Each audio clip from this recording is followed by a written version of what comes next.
एक गांव था जिसका नाम शांति नगर था, मगर उस गांव में कभी शांति नहीं थी, क्योंकि वहाँ एक चुड़ैल का साया था। उस चुड़ैल को अपने बालों से बहुत प्यार था। वो ये चाहती थी कि उससे सुंदर बाल किसी के ना हो। वो हमेशा अपने बालों को संवारती रहती और जब किसी के सुंदर लंबे बाल देखती तो उसे मार डालती और उसे गंजा कर देती और मरने के बाद उनके बाल वहां से ले जाती और अपने बालों में जोड़ लेती। गांव वाले उस चुड़ैल से काफी परेशान थे। तभी वो पंडित जी के पास जाके शांति गांव की शांति लाने के लिए पूजा करते हैं ताकि चुड़ैल उस गांव में दाखिल ना हो पाए। मगर एक दिन धीरज और नरेश गांव व्यापार के लिए गांव से बाहर जाते हैं और वापस आ रहे होते हैं। व्यापार करते करते उन्हें काफी देर हो जाती है। तभी धीरज बोलता है कि भाई नरेश, बहुत देर हो गई है। आज तो माँ चिंता कर रही होगी। हमें कभी इतनी देर नहीं हुई लौटने में। चलो घर जल्दी चलते हैं। हाँ भाई, आज तो व्यापार में बहुत समय लग गया। आज तो काफ़ी देर हो गई। चलो किसी छोटे रास्ते से गांव चलते हैं। क्या तुम कोई छोटा रास्ता जानते हो? हाँ जानता हूँ, मगर ये अगर मगर क्यों बोल रहे हो? चलो चलो चलते हैं, उसी रास्ते से चलते हैं। भाई मैंने सुना है ये छोटे रास्ते में चुड़ैल का साया है।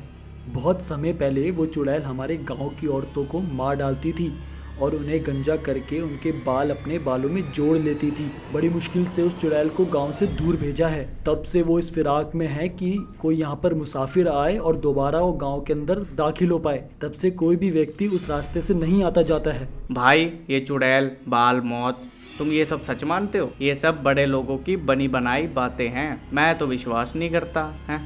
मैं अब उसी छोटे रास्ते से गांव जाऊंगा और देख लेना, तुमसे पहले गांव पहुंच जाऊंगा, और वो भी सही सलामत। मैं बहुत बहादुर हूँ। वैसे तो ये चुड़ैल पे मैं विश्वास नहीं करता, मगर ऐसी कोई चुड़ैल है तो मैं उस चुड़ैल को बालों से घसीट कर पटक दूंगा। हाँ, पटक दूंगा। देख लेना धीरज, चलो चलते हैं उसी रास्ते से। नहीं नहीं, मैं उस रास्ते से नहीं जाऊंगा। तुम जाओ। मेरी माँ मेरा कुछ देर और इंतजार कर लेगी। नरेश धीरज की एक बात नहीं सुनता और उसी छोटे रास्ते में चला जाता है। जैसे ही वो अपने गांव पहुंचने वाला होता है तभी नरेश बोलता है, 5 मिनट में मैं गांव पहुंच जाऊंगा। देखा, मैंने कहा था ना, कोई चुड़ैल नहीं है। और तो और मैंने ये साबित भी कर दिया कि मैं कितना बहादुर हूँ। जैसे ही मैं गांव पहुंच जाऊंगा वैसे ही मैं सबको ये बताऊंगा कि चुड़ैल लोगों का भ्रम है। नहीं, भ्रम नहीं, मैं सबको ये कहूंगा कि मैंने चुड़ैल को उसके बालों से घसीट कर पटक दिया है। नरेश बहुत खुश हो जाता है ये सोच के कि आज वो गांव का सबसे बहादुर इंसान बन जाएगा। तभी चलते चलते उसे प्यास लगने लगती है और वो बोलता है कि पानी की बोतल तो धीरज के पास ही रह गई।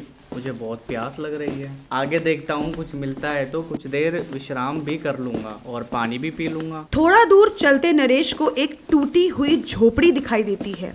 वो वहाँ रुक जाता है, वहाँ से थोड़ा पानी पीता है और बोलता है कि पानी तो पी लिया, अब कुछ देर विश्राम भी कर लेता हूँ।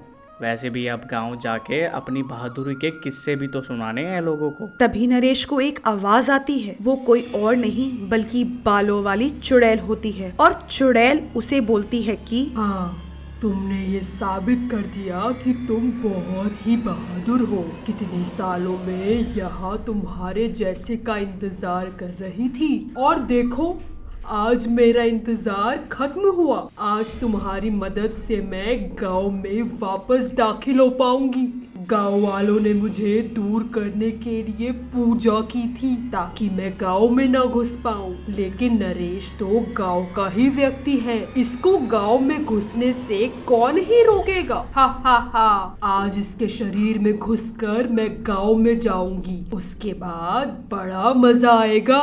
नरेश डरा सहमा चुड़ैल के सामने खड़ा रहता है और देखते ही देखते चुड़ैल नरेश के शरीर में घुस जाती है और चुड़ैल बोलती है कि अब मुझे गांव में घुसने से कोई नहीं रोक पाएगा, मगर मुझे नरेश की आवाज में ही बात करनी होगी। चुड़ैल नरेश के शरीर की मदद से गांव में घुस जाती है। जैसे ही नरेश अपने घर पहुंचता है, वो चुड़ैल नरेश के शरीर से बाहर आ जाती है और बोलती है, हा हा हा, बहुत अच्छा लग रहा है गांव में वापस आके, लेकिन अब तेरा क्या करूं? तेरी मुझे कोई जरूरत नहीं, और अगर तुझे छोड़ दिया तो तू गांव वालों को सब बता देगा। बड़े दिनों से मैं भूखी हूँ, आज का मेरा खाना तो तू ही है। तेरे घर में तेरे अलावा भी कोई नहीं है। आज तुझे ही खा के मैं अपनी भूख शांत कर लेती हूँ। चुड़ैल नरेश को मार डालती है और उसे गंजा कर उसके बाल अपने साथ ले जाती है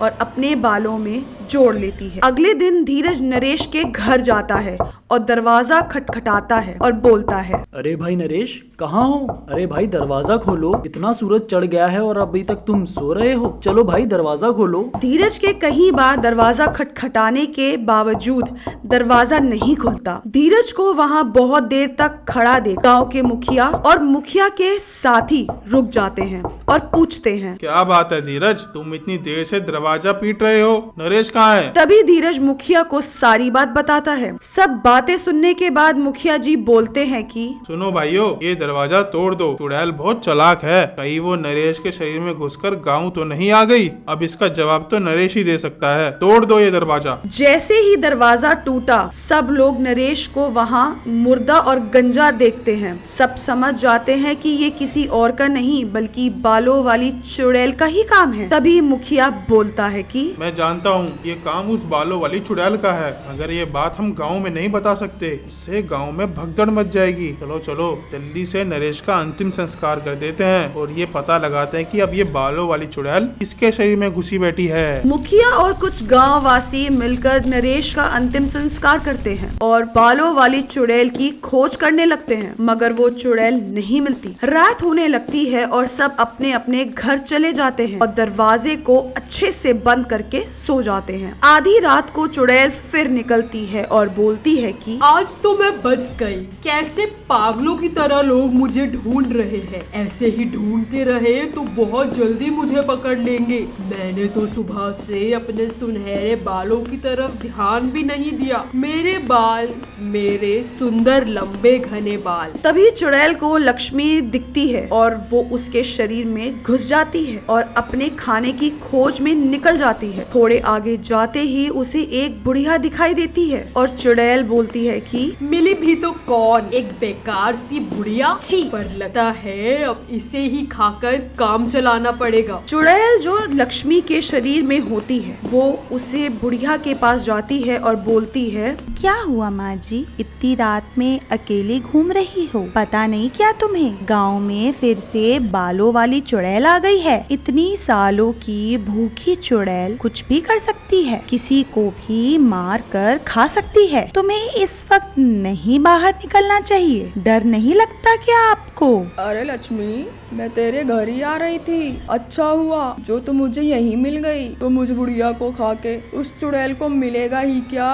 मैं तो खुद हड्डियों का ढांचा हूँ। वो सब तो ठीक है लक्ष्मी, मगर इतनी रात को तुम बाहर क्यों घूम रही हो? अरे ये बुढ़िया तो सही बोल रही है, इसे खा के तो मेरी भूख भी शांत नहीं होगी। बिल्कुल बेकार है, इसमें तो मांस भी नहीं दिख रहा। सही बोल रही है कि हड्डी ही है। मैं वैसे भी अपने पकड़े जाने का खतरा नहीं ले सकती, कोई दूसरा शरीर ढूंढना होगा। लक्ष्मी बूढ़ी माँ जी से बात करती रहती है। बूढ़ी माँ जी को लक्ष्मी पे शक हो जाता है। बूढ़ी माँ जी उसका पीछा करने का सोचती है। जैसे ही लक्ष्मी वहाँ से चली जाती है, तभी कुछ आगे चलते उसे अपना शिकार मिल जाता है और चुड़ैल बोलती है कि मिल गया मेरा आज का भोजन। मुझे तो लग रहा था कि आज तो भूखे ही रहना पड़ेगा, मगर नहीं, मुझे मेरा खाना मिल गया।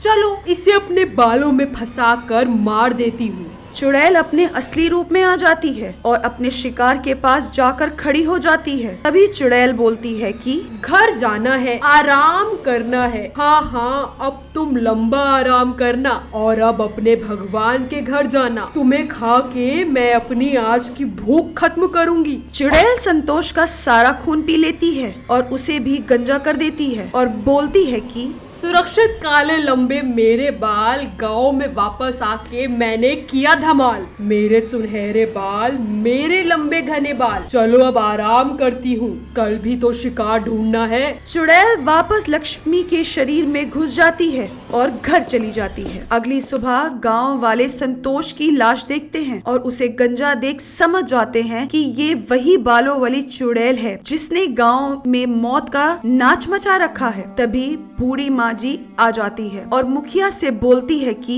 मुखिया जी, मैंने देखा है उस चुड़ैल को, मैं जानती हूँ वो चुड़ैल कौन है। बूढ़ी माँ जी मुखिया जी को कल रात की सारी घटना बताती है। तभी मुखिया जी माँ जी से पूछते हैं कि हाँ जी, बताओ आखिर वो चुड़ैल कौन है। वो कोई और नहीं बल्कि लक्ष्मी ही है। तभी मुखिया जी और सभी गाँव वासी लक्ष्मी के घर जाते हैं कि लक्ष्मी अपने बालों को सहला रही होती है। तभी मुखिया जी पंडित जी के पास जाते हैं और कहते हैं, पंडित जी, हमारे गांव में एक बार फिर से अशांति फैल चुकी है। वो बालों वाली चुड़ैल हमारे गांव में घुस चुकी है। अब आप ही इससे हमें छुटकारा दिलाओ। तभी पंडित जी मुखिया जी से बोलते हैं, ये लो, ये एक कंघी है जो मैंने मंत्रों से बांध दी है। जैसे ही वो चुड़ैल इस कंघी से अपने बालों को सहलाएगी, वैसे ही उसके शरीर में जुएं पड़ जाएंगी। जैसे ही वो खुजली करेगी, वैसे ही उसके बाल झड़ने लगेंगे। वैसे ही उसकी शक्ति कम हो जाएंगी और वो मर जाएगी। पंडित के बताए अनुसार मुखिया जी लक्ष्मी के घर वो कंघी रख देते हैं और जैसे ही चुड़ैल वो कंघी अपने बालों में फेरती है, वैसे ही उसके बालों में बड़ी बड़ी जुएं पड़ जाती हैं। देखते देखते चुड़ैल